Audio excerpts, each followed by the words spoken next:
Manifestantes em maior da China. Cidade. Chorando baixo. Com o Partido Comunista Chinês e abaixo de Xi Jinping.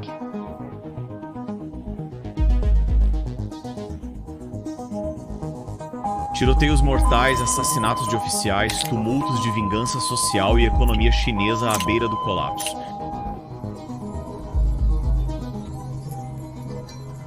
A situação na China está se agravando.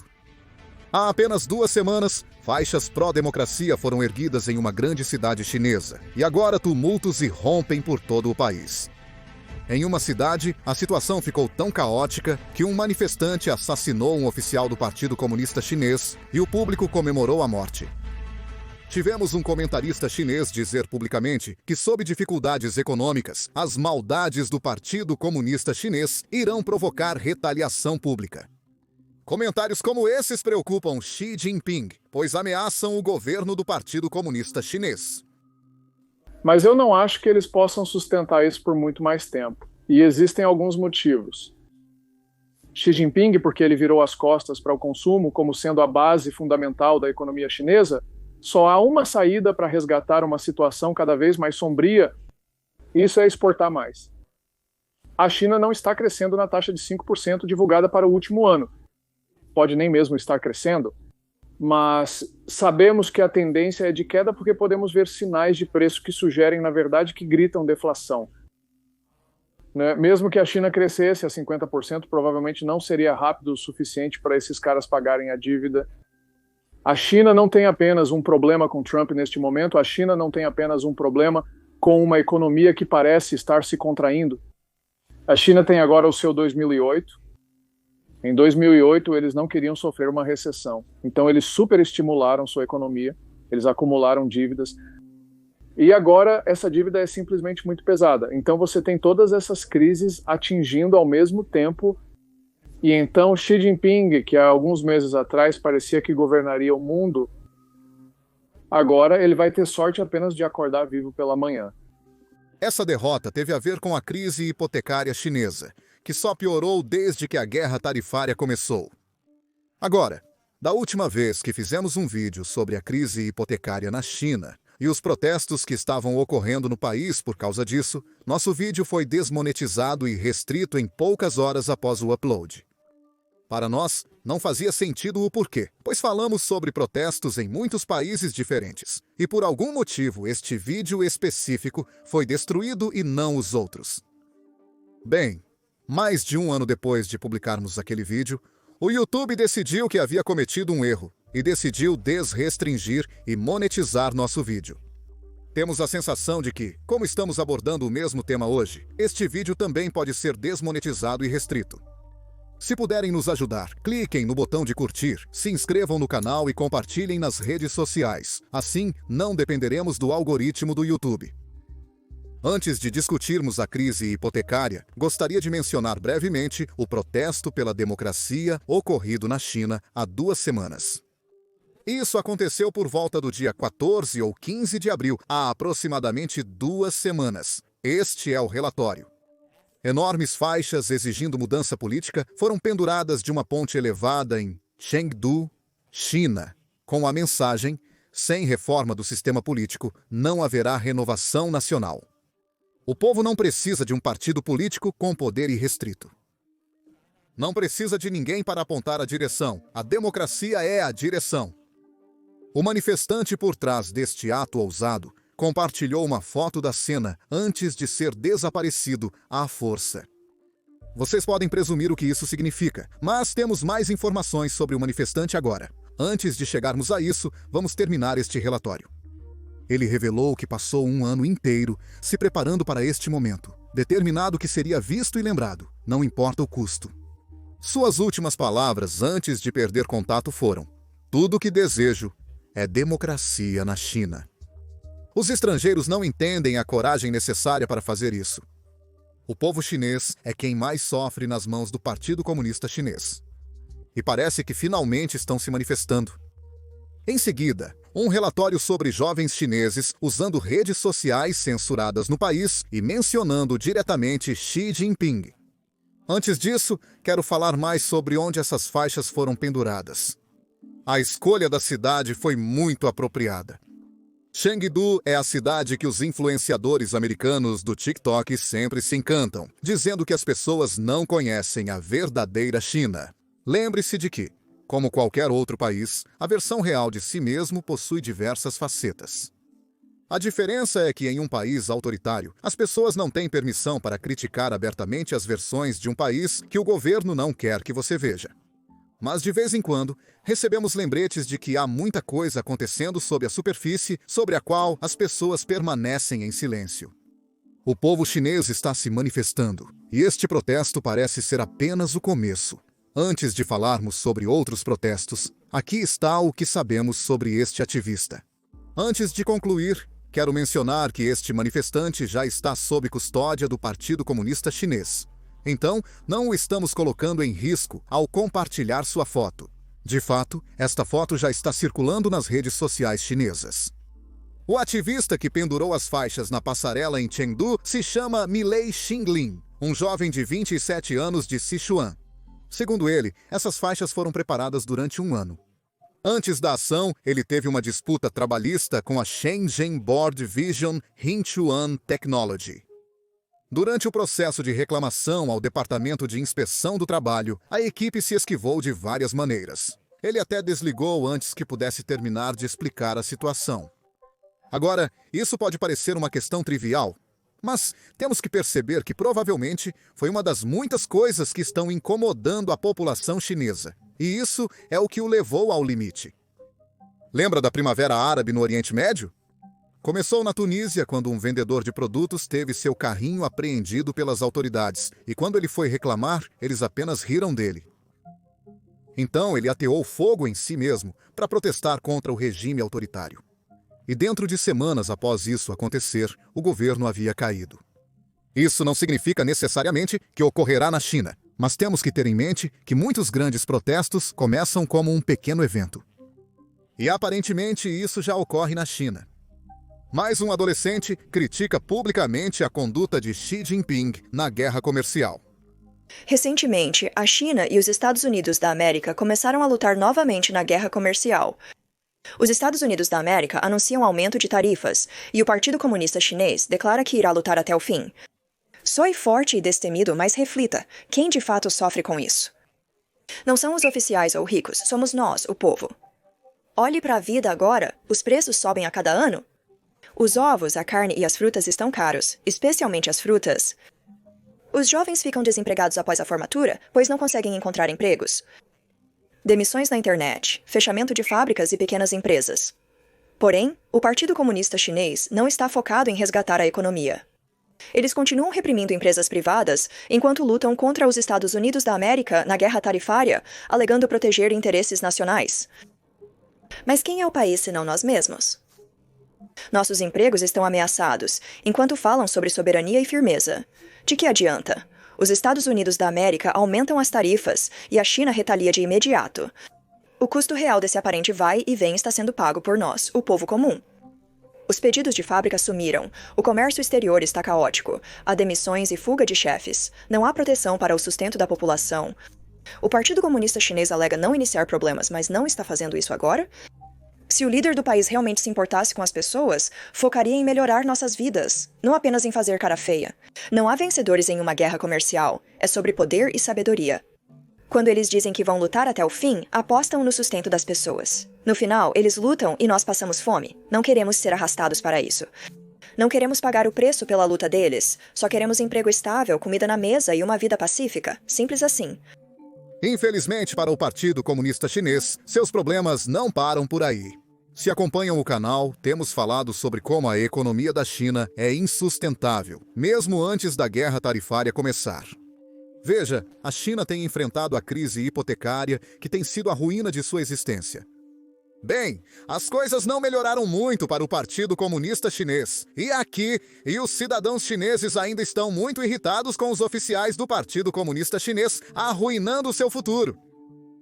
Aqui você pode ver manifestantes protestando contra projetos de construção inacabados.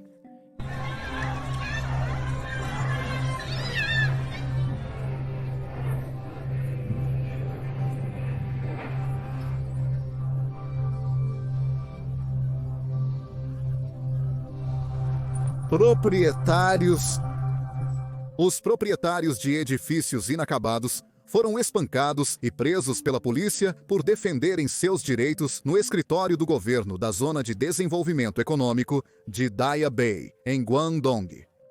Devido à propriedade inacabada, eles lançaram até 30 ações de proteção de direitos, sem progresso até o momento.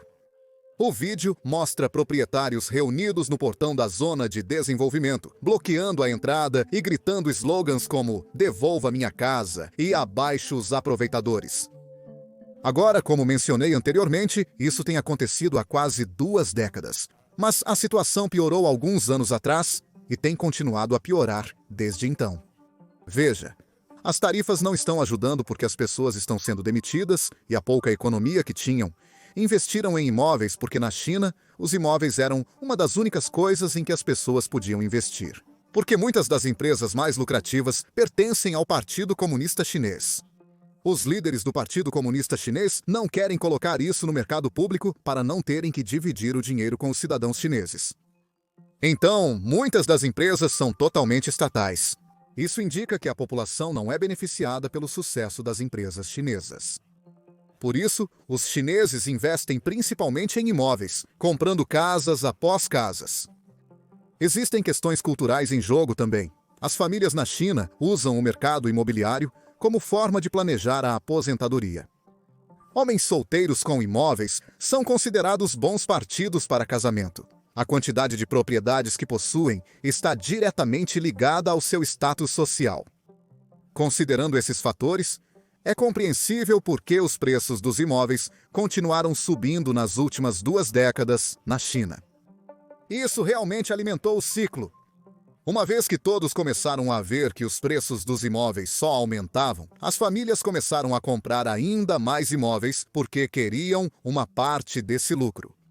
A corrida para comprar casas era tão grande que os construtores estavam vendendo complexos inteiros antes mesmo de começar a construção. No entanto, mesmo após a conclusão da construção, os apartamentos apenas ficavam lá vazios porque tinham proprietários, mas nenhum habitante. A demanda era alta porque todos querem comprar sua segunda, terceira ou quarta casa. Eles queriam apenas lucrar com o boom imobiliário. A oferta aumentou drasticamente para atender a demanda. Mas muitas casas ficaram vazias, pois os proprietários estavam apenas comprando na esperança de valorização do preço. De acordo com dados de 2022, as famílias chinesas possuíam cerca de 70% de sua riqueza em imóveis. Você ouviu certo, 70%. Pouca diversificação, na minha opinião. Imagine se algo acontecesse com o mercado imobiliário. Bem, é aqui que falamos sobre a Evergrande. Houve um tempo em que era a maior incorporadora de imóveis da China. Na verdade, em 2018, eles eram realmente a maior empresa imobiliária de toda a Ásia. Quando as pessoas veem algo grandioso, tendem a presumir que é totalmente legítimo. Muitas vezes, porém, isso não é verdade. Aqui na América, aprendemos essa lição em 2008. Se alguém olhasse sob o capô, os investidores chineses teriam aprendido essa lição com a Evergrande. Se eles tivessem olhado sob o capô antes do colapso, teriam percebido que algumas das práticas que a empresa estava realizando não eram exatamente apropriadas. Deixe-me explicar. Lembra de como eu mencionei anteriormente que, por medo de ficar de fora, as pessoas estavam comprando casas antes mesmo do início da construção? Geralmente, uma empresa como a Evergrande alugaria um terreno do governo local, pois na China não é possível comprar terras. Então, essa empresa viraria e venderia casas que deveriam ser construídas naquele terreno e receberia o pagamento integral pelas casas antes mesmo de começar a construção. As empresas nunca teriam problemas para vender tudo, porque a demanda era muito alta. As pessoas contraíam hipotecas felizes para comprar casas, apenas na esperança de um dia possuir um imóvel. Agora, o grande problema que começa aqui é que empresas como a Evergrande não usariam realmente o dinheiro que obtiveram com a venda para iniciar a construção. Não, eles usariam esse dinheiro como entrada para alugar ainda mais terras, para que possam vender ainda mais apartamentos para o futuro. Espero que agora vocês estejam percebendo o problema. O dinheiro que deveria ser usado para construir as casas está sendo usado para comprar mais terras. Então, de onde virá o dinheiro para realmente construir as casas que a Evergrande realmente vendeu? A Evergrande esperava que o esquema de pirâmide durasse para sempre. Mas sabemos pela matemática básica que literalmente não é possível que um esquema de pirâmide continue para sempre. No final, você fica sem pessoas para se inscreverem no seu esquema. Os reguladores chineses deveriam ter notado isso antes de ficar tão grande. Mas é aqui que precisamos falar sobre o segundo problema. Veja, os governos locais estavam se beneficiando diretamente deste esquema de pirâmide imobiliária que empresas como a Evergrande tinham em andamento. Na China, uma das grandes maneiras dos governos locais ganharem dinheiro é alugando terras para desenvolvedores como a Evergrande. Isso significava que quanto mais risco essas empresas imobiliárias assumiam, maiores eram os lances nessa terra que o governo estava alugando. Cerca de 50% da receita do governo local vinha do aluguel de terras. O mesmo governo que deveria estar protegendo seus cidadãos dessas práticas arriscadas estava se beneficiando diretamente e intensamente dessas chamadas práticas arriscadas. Este é um exemplo primordial de incentivos perversos. E essa foi uma das principais razões pelas quais a bolha imobiliária da China ficou tão grande. Os reguladores sempre foram lentos para intervir por se beneficiarem diretamente disso. Quando o Partido Comunista Chinês finalmente interveio com sua política das 3 linhas vermelhas, era tarde demais. Os incorporadores imobiliários venderam milhões de casas sem ter dinheiro para construí-las de fato. É por isso que continuamos a ver protestos como este acontecendo na China.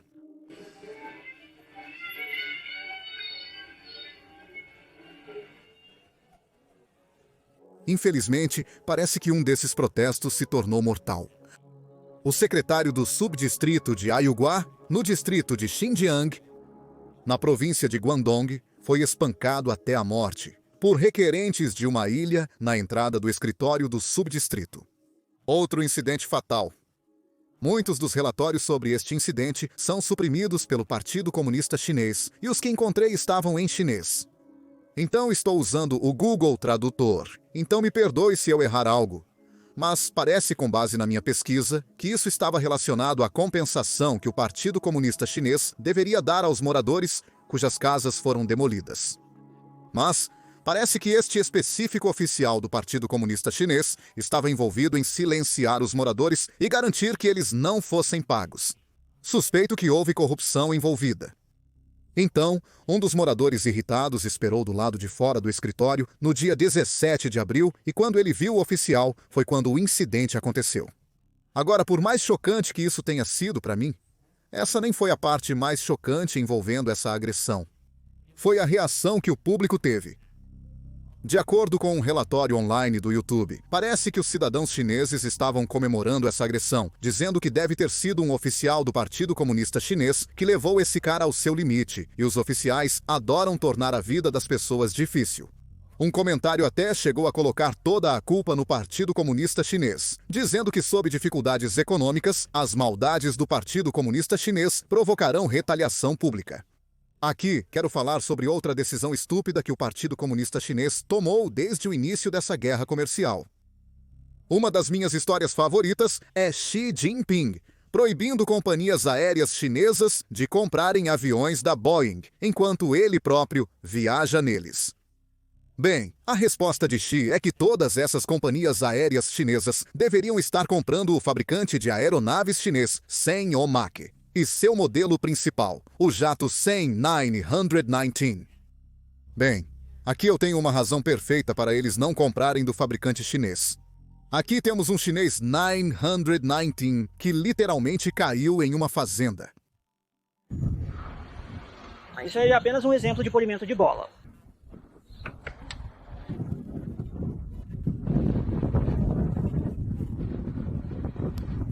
Talvez seja por isso que Xi Jinping voa em um Boeing.